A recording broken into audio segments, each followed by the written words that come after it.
स्थानीय सार्वजनिक पूल पर मैनेजर मैकग्राडी छुट्टियों के सप्ताहांत के लिए पूल बंद होने की सूचना देने के लिए साइन बोर्ड लगा रहा है। तैराकों में ब्री खुद का आनंद ले रही है, लेकिन पानी में वापस कूदने से पहले अपने ब्लड ग्लूकोज स्तर की जांच के लिए ब्रेक लेती है। वह सोचती है कि क्या उसे अपनी हीरे की अंगूठी उतार देनी चाहिए। इस बीच लॉस्ट एंड फाउंड क्षेत्र में चौकीदार क्लारा भूले हुए पर्स से पैसे चुराने की कोशिश कर रही है, लेकिन मैकग्राडी उसे रंगे हाथों पकड़ लेता है। उसे अपने पैरोल अधिकारी के सामने उसकी तारीफ करने का पछतावा है और वह उसे निकालने का फैसला करता है, हालांकि उसे आज की शिफ्ट पूरी करनी होगी।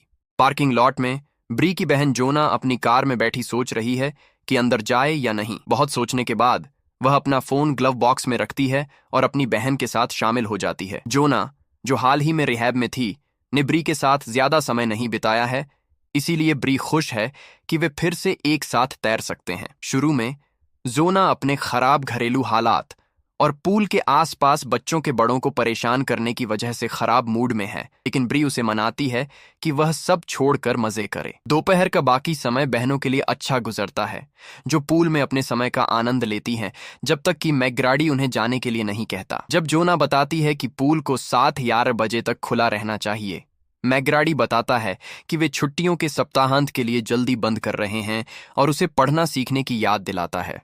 बहनें पूल से बाहर निकलती हैं और तौलिया से सुखाते समय ब्री को याद आता है कि वह जोना को अपनी अंगूठी दिखाना चाहती थी, लेकिन उसे अपने बैग में नहीं मिलती। बाकी सब पहले ही जा चुके हैं और मैकग्राडी बहनों को जल्दी करने के लिए कहता है, लेकिन वे उसकी अनदेखी करती हैं। जोना पूल की जांच करती है और देखती है कि अंगूठी धातु की ग्रिल में फंस गई है। ब्री उसे निकालने के लिए गोता लगाती है, जितना हो सके खींचती है, लेकिन वह हिलती नहीं। जोना भी मदद के लिए कूद पड़ती है। उसी समय मैकग्राडी पूल क्षेत्र को आखिरी बार देखता है, कोई नहीं दिखता, और बंद करना शुरू करता है।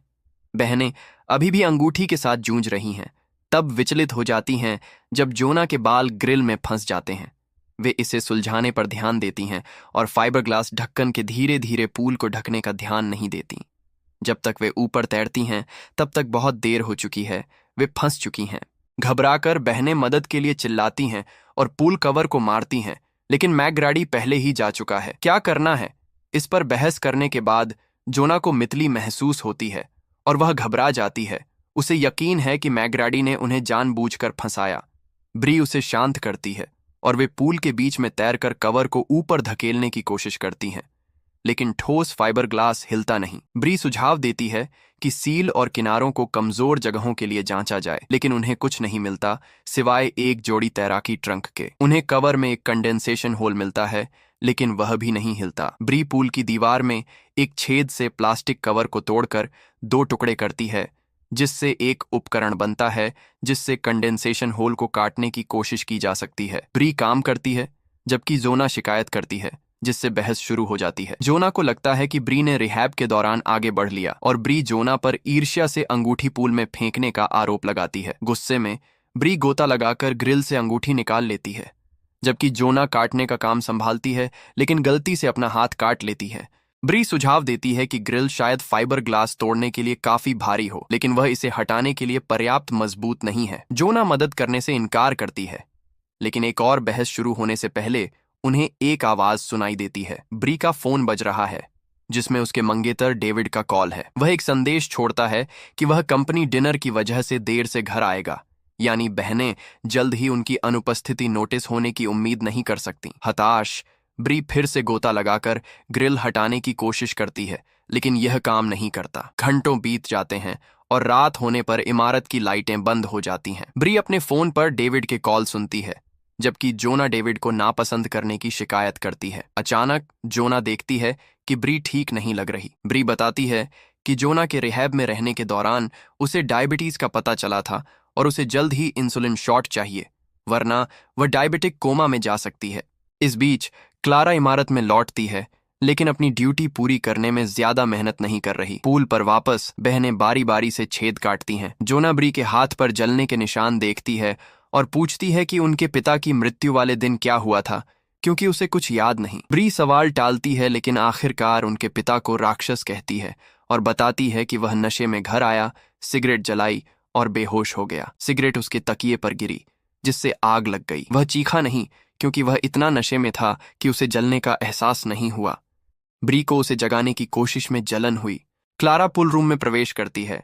ब्री का फोन बजता सुनती है और इसे चुराने के लिए पास आती है। वह बहनों को मदद के लिए चिल्लाते सुनती है और समय लेने के लिए सवाल पूछती है, जबकि ब्री का पर्स खाली करती है। सुरक्षा कैमरे चालू देखकर क्लारा कंट्रोल रूम में जाकर उन्हें बंद करती है और लाइटें चालू करती है। वह वापस आती है, ब्री से फोन का पासवर्ड मांगती है, कहती है कि वह मदद करना चाहती है। ब्री उसे पासवर्ड देती है, लेकिन पुलिस को फोन करने के बजाय क्लारा डेविड के संदेश चलाती है। जोना गालियां चिल्लाती है तो क्लारा अपनी स्थिति समझाती है। जेल के बाद उसे काम मिलने में परेशानी होती है और उसे पैसे की जरूरत है। वह कहती है कि अगर ब्री उसे एटीएम पिन देगी तो वह बहनों को बचाएगी। बहनें इनकार करती हैं तो क्लारा लाइटें और हीटर बंद कर देती है। धमकी देती है कि वह उन्हें रात भर ठंड में छोड़ देगी। हताश ब्री उसे पिन देती है। क्लारा पर्स लेकर चली जाती है, लेकिन हीटर चालू नहीं करती। बहनें गर्मी के लिए एक दूसरे से लिपटती हैं क्योंकि घंटों बीत जाते हैं और ठंड से ब्री की हालत बिगड़ती है। जोना गोता लगाकर ग्रिल हटाने की कोशिश करती है, लेकिन डर के मारे पास भी नहीं जा पाती। जब वह सतह पर आती है तो देखती है कि ब्री सो गई है और उसे जगाने के लिए दौड़ती है। जोना स्वीकार करती है कि वह कोशिश भी नहीं कर पाई और खुद को बेकार कहती है, लेकिन ब्री उसे आश्वस्त करती है। जोना प्लास्टिक के टुकड़े से छेद काटना फिर से शुरू करती है, कहती है कि यह उसे गर्म रखता है। ब्री जोर देती है कि उन्हें अपनी समस्याओं के बारे में बात करनी चाहिए। जोना बताती है कि वह हर जगह राक्षस देखती थी, जिसके कारण उसने आत्म नुकसान की कोशिश की। उसे अभी भी लगता है कि उसके अंदर एक राक्षस है जो उनके पिता के दुर्व्यवहार का प्रतीक है और उनकी आवाज उसके दिमाग से नहीं निकलती।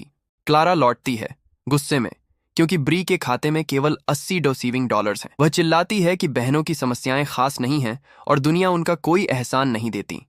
वह धमकी देती है कि वह उन्हें मरने के लिए छोड़ सकती है और कंट्रोल रूम में जाती है। जोना प्लास्टिक के टुकड़े को पूल की दीवार पर तेज करती है और ढोंग करती है कि उसका मानसिक संतुलन बिगड़ रहा है। क्लारा से माफी मांगती है और धीमे स्वर में कुछ महत्वपूर्ण बताने की बात कहती है ताकि क्लारा पास आए। जैसे ही क्लारा छेद पर कान लगाती है, जोना उसे टुकड़े से चुभो देती है। क्लारा दर्द से चीखती है, बाथरूम में अपनी चोट देखने दौड़ती है और गुस्से में कंट्रोल रूम में जाकर स्वचालित पुल सफाई सिस्टम चालू कर देती है। क्लोरीन से बहनों का दम घुटने लगता है। वे जेट्स को अपने हाथों और तैराकी ट्रंक से रोकने की कोशिश करती हैं, लेकिन जेट्स बहुत तेज हैं। ब्री बेहोश होकर डूबने लगती है तो जोना उसे ऊपर धकेलती है और पकड़े रहती है जब तक वह जाग नहीं जाती। बहनें क्लारा से विनती करती हैं, जो स्थिति की गंभीरता समझती है और सफाई सिस्टम बंद कर देती है। क्लारा ब्री की अंगूठी मांगती है ताकि उन्हें आजाद करे। जोना के विरोध के बावजूद ब्री उसे अंगूठी दे देती है। क्लारा कहती है कि वह तैयार होने पर उन्हें छोड़ेगी और फिर से लाइटें बंद कर देती है। कुछ देर बाद पूल कवर हिलता है और ब्री को सायरन सुनाई देते हैं। डेविड उसे बचाने के लिए अंदर आता है, लेकिन जोना को नहीं देखता और सोचता है कि वह डूब रही है। ब्री रोती है क्योंकि वह जोना को बचाने के लिए बहुत कमजोर है।